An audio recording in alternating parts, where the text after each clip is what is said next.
الحمد لله نحمده ونستعينه ونستغفره ونعوذ بالله من شرور أنفسنا ومن سيئات أعمالنا من يهده الله فلا مضل له ومن يضلل فلا هادي له وأشهد أن لا إله إلا الله وحده لا شريك له وأشهد أن محمدا عبده ورسوله اللهم صل على محمد وعلى آل محمد كما صليت على إبراهيم وعلى آل إبراهيم إنك حميد مجيد اللهم بارك على محمد وعلى آل محمد كما باركت على إبراهيم وعلى آل إبراهيم إنك حميد مجيد قال الله تبارك وتعالى في القرآن المجيد فأعوذ بالله السميع العليم من الشيطان الرجيم من همزه ونفخه ونفثه يا أيها الذين آمنوا اتقوا الله حق تقاته ولا تموتن إلا وأنتم مسلمون وقال رسول الله صلى الله عليه وآله وسلم إنما الأعمال بالخواتيم وقال عليه الصلاة والسلام من كان آخر كلامه لا إله إلا الله دخل الجنة رب اشرح لي صدري ويسر لي أمري واحلل عقدة من لساني يفقهوا قولي رب زدني علما رب زدني علما رب زدني علما سبحانك لا علم لنا إلا ما علمتنا إنك أنت العليم الحكيم ہر قسم کی حمد و ثنا، تعریفات، توصیفات، تحمیدات، تمجیدات، تقدیسات کے پاکیزہ کلمات صرف اللہ وحدہ لا شریک کے لیے جو اس پوری کائنات کا تنہا خالق و مالک، رازق، مشکل کشا ہے، بے شمار انگنت لا تعداد درود و سلام جناب محمد الرسول اللہ صلی اللہ علیہ وآلہ وسلم کی ذات اقدس کے لیے، جن کو اللہ رب العالمین نے انسانیت کے لیے رشد و ہدایت کا سفیر بنا کر مبعوث فرمایا۔ مختصر حمد و صلوات کے بعد آج کے خطبہ جمعۃ المبارک میں آپ معزز سامعین کے سامنے حسن خاتمہ اور اس کے چند اسباب بیان کرنے کی کوشش کروں گا۔ اللہ رب العالمین سے دعا ہے رب العالمین حق اور سچ بیان کرنے کی اور اس کے مطابق عمل کرنے کی توفیق عطا فرمائے۔ کسی بھی چیز کا اختتام یہ بڑی اہمیت کا حامل ہوتا ہے، چاہے وہ آپ کوئی کرکٹ میچ دیکھ رہے ہوں یا کھیل رہے ہوں، تو جب تک آخر نہیں ہوتا، اختتام نہیں ہوتا، انسان پریشان رہتا ہے، کوئی پتہ نہیں کہ اختتام پر کیا ہو جائے۔ اسی طرح الیکشن کے معاملات کو ہم لے لیں، آپ نے ووٹنگ بھی ڈال دی، سارا کچھ سلسلہ چلا، لیکن جب تک نتیجہ نہیں آتا لوگ پریشان رہتے ہیں۔ تو الغرض زندگی کا کوئی بھی آپ مرحلہ اٹھا کر دیکھ لیجئے، اس کے اندر اختتام جو ہے، نتیجہ جو ہے، بڑی اہمیت کا حامل ہوتا ہے۔ بچہ پورا سال اسکول کے اندر پڑھتا ہے، محنت کرتا ہے، لیکن وہ پریشان ہوتا ہے، والدین بھی پریشان ہوتے ہیں، کب تک؟ بچے نے پڑھائی بھی کی ہے، بچے نے پیپر بھی دے دیے ہیں، جب تک اس کا رزلٹ نتیجہ نہیں آتا بچہ بھی پریشان، والدین بھی پریشان کہ آخر یہ بچے کا اختتام کیا ہوتا ہے، نتیجہ کیا ہوتا ہے۔ سال بھر اس نے محنت کی ہے تو اب کیا نتیجہ حاصل کرتا ہے یہ بچہ۔ تو اسی طرح یاد رکھیے، زندگی اللہ رب العالمین نے جو ہمیں عطا کی ہے، یہ زندگی لقد خلقنا الانسان فی کبد، اللہ نے آسائش اور آرام کے لیے زندگی نہیں دی، اور نہ ہی یہ ہو سکتا ہے کہ ہماری زندگی کے اندر ہمیشہ آرام ہی آرام رہے، سکون ہی سکون رہے، کسی قسم کی کوئی پریشانی اور تکلیف انسان کو لاحق نہ ہو، یہ ہو ہی نہیں سکتا۔ اللہ رب العالمین فرماتے ہیں ہم نے انسان کو مشقت کے اندر، تکلیف کے اندر پیدا کیا ہے۔ اور اگر آپ انسان کے مراحل کو دیکھیں، جب ماں کے پیٹ کے اندر ہوتا ہے اس وقت اس کی مشقت، تکلیف دوسری ہوتی ہے۔ باہر آتا ہے چھاتی کے ساتھ، ماں کے چھاتی کے ساتھ لگ کے دودھ پیتا ہے، جب تک بچہ بچپن میں ہوتا ہے دودھ پیتا رہتا ہے، اس کا بچپن کسی اور انداز کا ہوتا ہے۔ اسی طرح آگے بڑھتے چلی جائیے، اس کی عمر کے اندر وہ دوسرے کے مال کے اوپر پڑنا شروع کرتا ہے، کھانا پینا شروع کرتا ہے، عیش و عشرت کرتا ہے۔ لیکن جب وہ خود محنت کرنا شروع کرتا ہے، کمائی کرنا شروع کرتا ہے، پھر اللہ رب العالمین نے اس کو رشتہ ازدواج کے اندر قائم کر دیا ہو، پھر اس کے بعد اولاد بھی اللہ تعالیٰ نے عطا کر دی ہو، کیا یہ سارے مراحل ایک جیسے ہوتے ہیں؟ یقیناً نہیں۔ ہر ایک مرحلے کا ایک نتیجہ ہوتا ہے، اور ہر ایک معاملے کے اندر انسان کو تکلیف ہی تکلیف ہے۔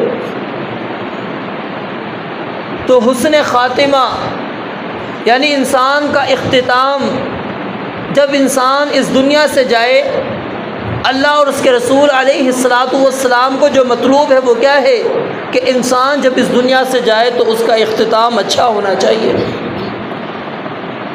وہ برے خاتمے کے ساتھ نہ جائے، اچھے خاتمے کے ساتھ وہ انسان جائے یہاں سے۔ انسان نے پوری زندگی محنت بھی کی، کوشش بھی کی، اور پھر جب نتیجے کا معاملہ ہو، پوری زندگی اس نے عبادات کے اندر گزار دی، روزے کے اندر گزار دی، اس نے اللہ تعالیٰ کی عبادتوں کے اندر، ذکر و اذکار کے اندر، قرآن کی تلاوت کے اندر اپنی زندگی صرف کر دی ہو، لیکن اگر آخر نتیجہ اس کا بہتر نہ رہا تو یقیناً وہ زندگی اس کے لیے بہتر نہیں تھی۔ تو اس لیے اختتام یہ بڑا اہمیت کا حامل ہے، اور اسی وجہ سے آپ علیہ السلام نے فرمایا کہ انما الاعمال بالخواتیم، اعمال کا جو دار و مدار ہوگا وہ خاتمے پر ہوگا کہ انسان کا خاتمہ کس چیز پر ہوا ہے۔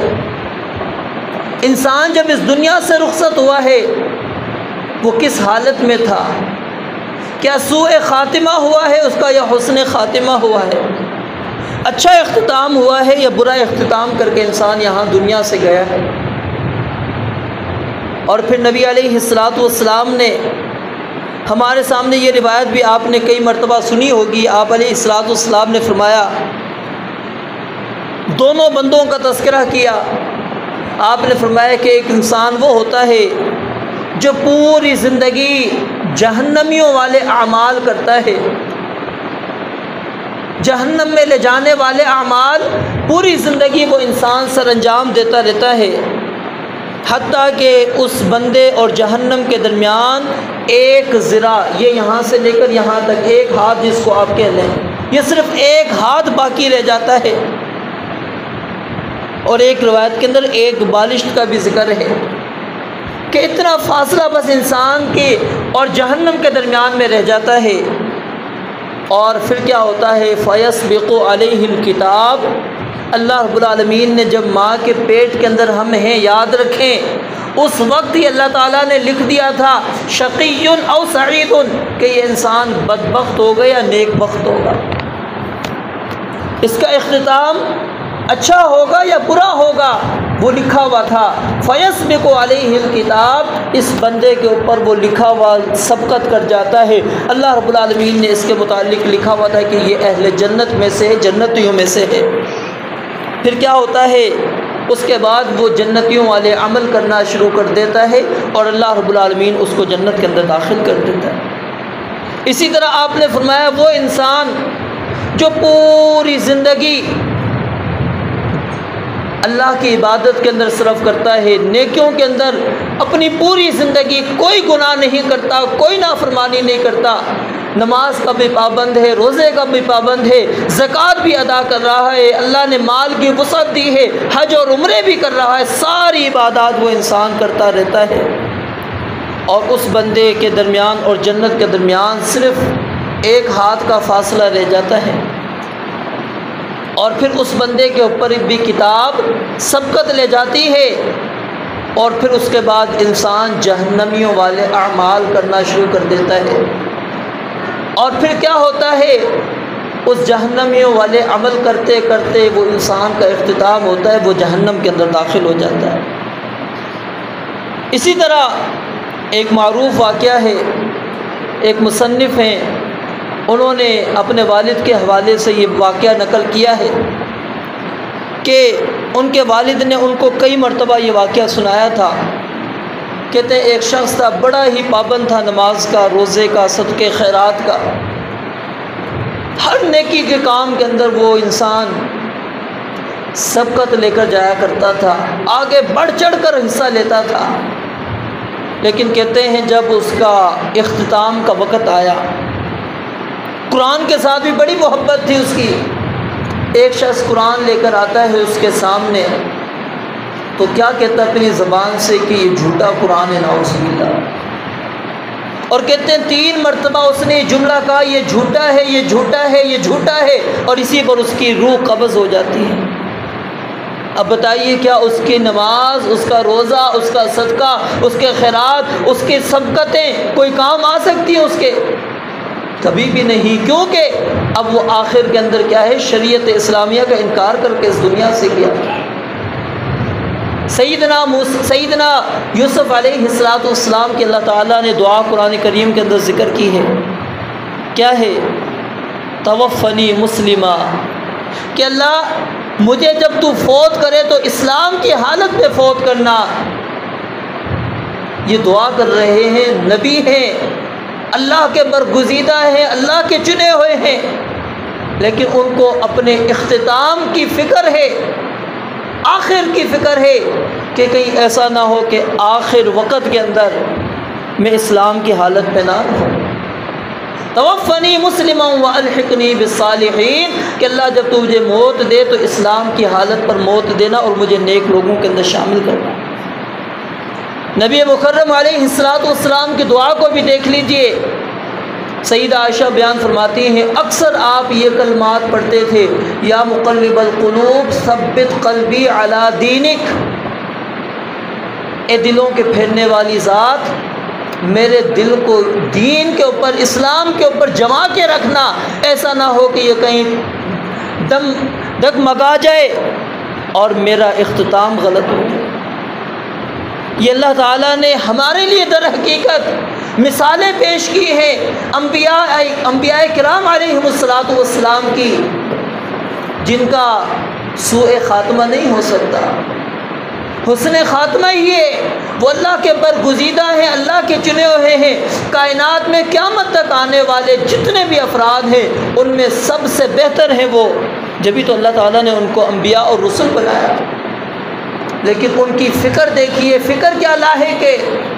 فکر یہی ہے کہ کہیں اختتام ہمارا برا نہ ہو جائے۔ قرآن کریم کے اندر اللہ رب العالمین نے کیا ہمیں حکم دیا؟ وَلَا تَمُوتُنَّ إِلَّا وَأَنْتُمْ مُسْلِمُونَ۔ اب کیا موت میرے اور آپ کے اختیار کے اندر ہے؟ نہیں۔ مقصود کیا ہے؟ کہ انسان ہمیشہ وہ انسان اللہ کی عبادت کرتا رہے۔ یہ نہیں کہ 4 دن اس نے نماز پڑھی، 4 دن روزے رکھے، 4 دن صدقہ خیرات کر لیا، 4 دن اس نے نیکی والے اعمال اختیار کر لیے، وہ سمجھے کہ بس اب میں کامیاب ہو گیا۔ نہیں، وَلَا تَمُوتُنَّ إِلَّا وَأَنْتُمْ مُسْلِمُونَ۔ یہ اللہ تعالیٰ کب انسان کو یہ موت نصیب کرتا ہے، اس کا حسن خاتمہ نصیب کرتا ہے، وہ چند اسباب آپ کے سامنے ذکر کروں گا۔ تو موت تمہیں آئے تو اسلام کی حالت پہ آنی چاہیے۔ پھر اسی طرح ابراہیم علیہ السلام نے وَوَصَّىٰ بِهَا إِبْرَاهِيمُ بَنِيهِ وَيَعْقُوبُ يَا بَنِيَّ إِنَّ اللَّهَ اصْطَفَىٰ لَكُمُ الدِّينَ، اللہ نے تمہارے لیے دین کو چن لیا ہے۔ فَلَا تَمُوتُنَّ إِلَّا وَأَنْتُمْ مُسْلِمُونَ، تم نے جب اس دنیا سے جانا ہے اسلام کے اوپر جانا ہے، یہ وصیت کر کے گئے ہیں ابراہیم علیہ السلام اپنے بچوں کو۔ تو میرے بھائیوں، اس تمہید کا بنیادی مقصد یہی ہے تاکہ ہمارے ذہنوں میں یہ بات اجاگر ہو جائے، اچھی طرح ہم سمجھ لیں کہ یہ حسن خاتمہ کتنا ضروری ہے، جس کے لیے انبیاء کرام علیہم السلام وصیتیں کر رہے ہیں، جس کے لیے انبیاء کرام علیہم السلام اللہ تعالیٰ سے دعائیں کر رہے ہیں۔ نبی مکرم علیہ السلام جس طرح فرمایا نا انما الاعمال بالنیات، تو ہم ہر عمل سے پہلے اپنی نیت کو دیکھ رہے ہوتے ہیں، تو اسی طرح آپ نے یہ بھی تو فرما دیا نا کہ اعمال کا دار و مدار خاتمے کے اوپر ہے۔ اور یہودی بچے کا قصہ بھی آپ نے سنا ہوگا، نبی مکرم علیہ الصلوۃ والسلام کے پاس آیا کرتا تھا، بیمار ہو گیا، چند دن نظر نہیں آیا، آپ عیادت کے لیے تشریف لے گئے۔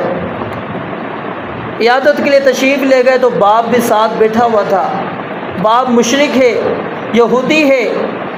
نبی علیہ الصلوۃ والسلام نے بچے کو دعوت پیش کی اسلام کی۔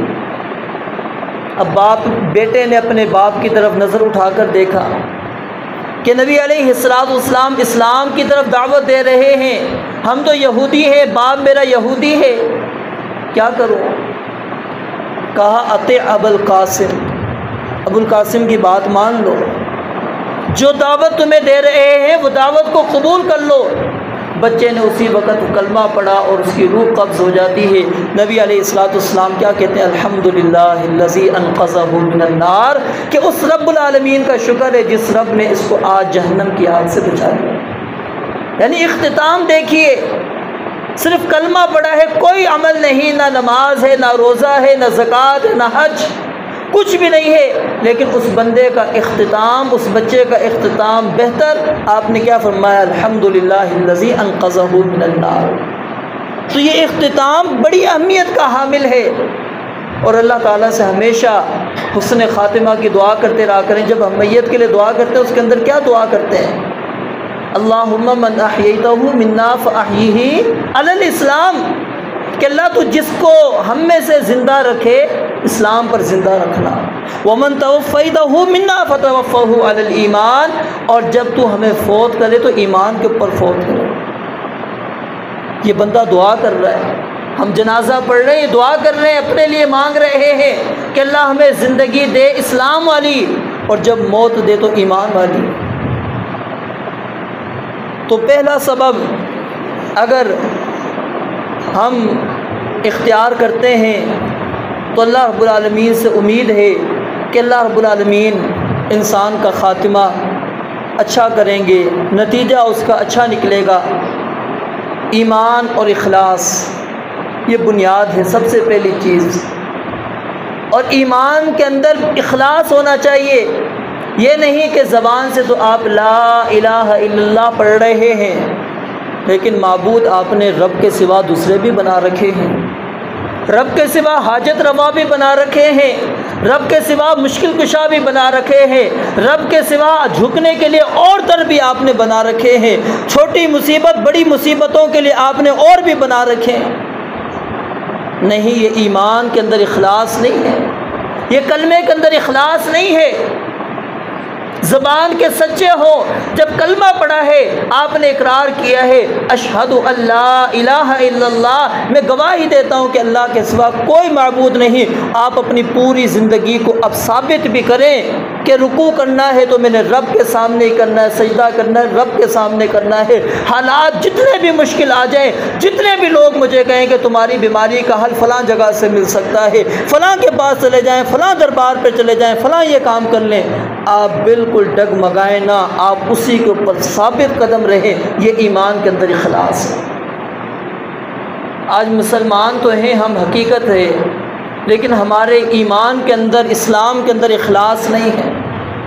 ایاک نعبد و ایاک نستعین، بہت بڑا دعویٰ کرتے ہیں ہم نماز کے اندر کہ اللہ صرف تیری ہی ہم عبادت کرتے ہیں، تجھ ہی سے مدد مانگتے ہیں، تیرے علاوہ کسی اور سے نہ مدد مانگتے ہیں اور نہ کسی اور کی عبادت کرتے، اور میں اپنا عمل دیکھوں کیا ہے؟ کیا میں صرف اللہ رب العالمین سے ہی مدد مانگتا ہوں؟ کیا میں صرف رب العالمین کی ہی عبادت کرتا ہوں، یا میں نے کچھ اور بھی اپنے معبود بنا رکھے ہیں، کچھ اور بھی میں نے اپنے استعانت کے لیے، مدد کے لیے کسی اور کو بنا رکھا ہے؟ سیدنا سعد بن معاذ، ایک ہی صحابی کا واقعہ آپ کے سامنے رکھتا ہوں، ویسے تو سارے صحابہ کا ایمان اور اخلاص کے اوپر مبنی واقعات ہیں۔ سعد بن معاذ رضی اللہ تعالیٰ عنہ غزوہ احزاب کے اندر زخمی ہو جاتے ہیں، قوم کے سردار ہیں۔ ان کی اہمیت اس طرح سمجھ لیں، جس طرح مہاجرین میں سے سیدنا ابو بکر صدیق رضی اللہ تعالیٰ عنہ بڑے تھے، سردار تھے، اسی طرح انصاریوں میں سے یہ سعد بن معاذ رضی اللہ تعالیٰ عنہ تھے۔ زخمی ہو گئے، نبی علیہ الصلوۃ والسلام نے ان کا خیمہ مسجد نبوی میں لگوا دیا۔ آپ خود ان کی عیادت کر رہے ہیں، بار بار ان کے پاس جا رہے ہیں، عیادت کرتے ہیں۔ اب ان کا خاتمہ دیکھیں کیسا ہوتا ہے۔ اللہ رب العالمین نے اسی زخم کے اندر ان کو شہادت کی موت دے دی، اور جب شہادت ہوئی ان کی، نبی مکرم علیہ الصلوۃ والسلام فرماتے ہیں اہتز العرش، آج عرش بھی ہل چکا ہے، وہ بھی ہل چکا ہے۔ کس وجہ سے؟ لموت سعد بن معاذ، سعد بن معاذ رضی اللہ تعالیٰ عنہ کی موت کی وجہ سے۔ یعنی علماء نے اس کا ایک مفہوم یہ بیان کیا ہے کہ خوشی ہے آج عرش کو بھی کہ آج ہمارے پاس جو روح آ رہی ہے وہ کتنی پاکیزہ روح ہے۔ اور نبی علیہ الصلوۃ والسلام کو جیسے ہی پتہ لگا سعد بن معاذ شہید ہو گئے، فوت ہو گئے، آپ فوراً صحابہ کو لے کر چل پڑے، اور اس وقت وہ اپنی قوم کے پاس تھے، مدینہ یعنی مسجد نبوی میں نہیں تھے۔ صحابہ کہتے ہیں اتنی تیزی کے ساتھ آپ چلے، ہم نے جو جوتے پہنے ہوئے تھے وہ ہمارے جوتے ٹوٹنا شروع ہو گئے کہ ہم نبی علیہ الصلوۃ والسلام کے ساتھ اتنی تیزی کے ساتھ نہیں چل پا رہے تھے۔ اور آپ نے فرمایا کہ کیا وجہ ہے، کیوں میں تیزی سے جا رہا ہوں، کہ کہیں ایسا نہ ہو کہ آج سعد بن معاذ کو ہمارے پہنچنے سے پہلے فرشتے ہی غسل دے کر چلے جائیں، ان کے پہنچنے سے پہلے ہم خود جائیں گے اور سعد بن معاذ کو غسل دیں گے۔ پھر صحابہ بیان کرتے ہیں جب غسل ہو گیا، اس کے بعد جب تدفین کا معاملہ آیا، جنازے کو ہم نے اٹھایا، ہم نے کہا نبی علیہ الصلوۃ والسلام کو کہ ہم نے بڑے جنازے اٹھائے ہیں، لیکن آج کا جنازہ تو ہمارے کندھوں پر کچھ بھی محسوس نہیں ہو رہا، آج ہمیں بالکل نہیں احساس ہو رہا کہ ہم نے کوئی چارپائی اٹھائی ہوئی ہے، اس چارپائی پر کوئی جنازہ موجود ہے۔ آپ نے فرمایا کہ اللہ تعالیٰ نے 70,000 فرشتے آج نازل کیے جو آج سے پہلے اس دنیا پر نہیں آئے تھے، اور یہ سارے کے سارے سیدنا سعد بن معاذ رضی اللہ تعالیٰ عنہ کے جنازے کے اندر شریک ہوئے۔ بتائیں یہ اللہ رب العالمین نے اتنا بڑا مقام، حسن خاتمہ کس وجہ سے دیا؟ آپ سعد بن معاذ کی پیچھے تاریخ جا کر پڑھ کے دیکھیے، آپ کو پتہ لگے گا۔ یہ ایمان کے اندر ثابت قدمی تھی، ایمان کے اندر اخلاص تھا، اسی لیے رب العالمین نے ان کے جنازے کے لیے اللہ رب العالمین نے 70,000 فرشتے نازل کیے۔ پھر اسی طرح عبداللہ ابن عباس رضی اللہ تعالیٰ عنہ کا واقعہ یہ سیر و اعلام النبلاء کے اندر موجود ہے، امام ذہبی نے نقل کیا ہے۔ کہتے ہیں عبداللہ بن عباس کون ہیں؟ جن کو ترجمان القرآن کہا جاتا ہے، مفسر قرآن کہا جاتا ہے۔ قرآن کی تعبیر بیان کرنے میں، قرآن کی تفسیر بیان کرنے میں کوئی مثال نہیں تھی ان کے، کوئی ثانی نہیں تھا ان کا۔ جب ان کو قبر کے اندر اتارا جا رہا تھا، آواز آتی ہے یا ایتھا النفس المطمئنہ ارجعی الی ربک راضیۃ مرضیہ فادخلی فی عبادی وادخلی جنتی۔ ان کے ایک مشہور شاگرد ہیں سیدنا عبداللہ بن عباس کے، سعید بن مسیب رحمۃ اللہ علیہ، وہ کہتے ہیں جب یہ آیات کی تلاوت ہونا شروع ہوئی، میں مجمع میں دائیں بائیں دیکھنے لگا، پیچھے دیکھنے لگا، آخر کون ہے جو یہ آیات پڑھ رہا ہے؟ کہتے ہیں میں نے دائیں بائیں آگے پیچھے دیکھا، مجھے کوئی بھی پڑھتا ہوا نظر نہیں آیا کہ کس نے مجمع میں سے ان آیات کی تلاوت کی ہو۔ پھر مجھے یہ سمجھ آئی کہ یہ غیب سے آواز آئی ہے، اور یہ سیدنا عبداللہ بن عباس کے حسن خاتمہ کی دلیل ہے کہ اللہ رب العالمین نے ان کو یہ آواز دے دی کہ یا ایتھا النفس المطمئنہ، کہ اے مطمئن نفس جان، ارجعی الی ربک، اپنے رب کی طرف پلٹ آ، واپس آ جا، راضیۃ مرضیہ، میں تجھ سے راضی ہوں، خوش ہوں، کوئی ناراضگی نہیں ہے، فادخلی فی عبادی وادخلی جنتی، میرے بندوں میں داخل ہو جا، میری جنتوں کے اندر داخل ہو جا۔ یہ تو چلے صحابہ تھے نا، آپ کہہ سکتے ہیں امام مسلم رحمۃ اللہ علیہ کے صحیح مسلم کے ایک راوی ہیں ابو بکر بن عیاش رحمہ اللہ، ان کے متعلق امام نووی رحمۃ اللہ علیہ لکھتے ہیں کہ جب ان کی موت کا وقت قریب آیا تو ان کے پاس ان کا بیٹا موجود تھا اور وہ رو رہا تھا، یعنی غم ہوتا ہے ظاہر ہے اپنے بیٹے کو باپ کے جانے کا۔ انہوں نے کہا مت رو، آخر کیوں روتے ہو، میرے اوپر رونے کی کوئی وجہ نہیں ہے۔ اور کہا کہ جس کمرے میں آج میں موجود ہوں اس کمرے کے اندر میں نے 24,000 مرتبہ قرآن مجید کو ختم کیا ہے۔ 24,000 مرتبہ میں نے اسی کمرے میں بیٹھ کر قرآن مجید پڑھا ہے۔ مجھے اللہ رب العالمین سے امید ہے اللہ میری اس نیکی کو ضائع نہیں کرے گا۔ اندازہ لگائیے، 24 مرتبہ نہیں، 2400 بھی نہیں، 24,000 چھوٹی تعداد نہیں ہے۔ یہ قرآن کے ساتھ تعلق تھا ان کا، اور اللہ رب العالمین اسی لیے تو پھر مقام دیتا ہے، عزت دیتا ہے۔ تو میرے بھائیوں، اگر یعنی کہ ہم اپنے اندر ایمان کو پیدا کریں اور پھر ایمان کے اندر اخلاص ہو، کسی قسم کی اس کے اندر کمزوری نہ آئے، تو اللہ رب العالمین سے امید ہے کہ اللہ رب العالمین پھر انسان کا اختتام اچھا کرے۔ اور ہمیں سب سے پہلے اسی چیز کو پرکھنا چاہیے، اپنی زندگی کے اندر دیکھنا چاہیے، کیونکہ ایمان ہے تو آخرت ہے، ایمان نہیں ہے تو یاد رکھیں دنیا کی زندگی بھی انسان کی گئی، آخرت بھی چلی گئی۔ رب العالمین سے دعا ہے اللہ رب العالمین سمجھنے عمل کرنے کی توفیق عطا فرمائے۔ وآخر دعوانا الحمدللہ رب العالمین۔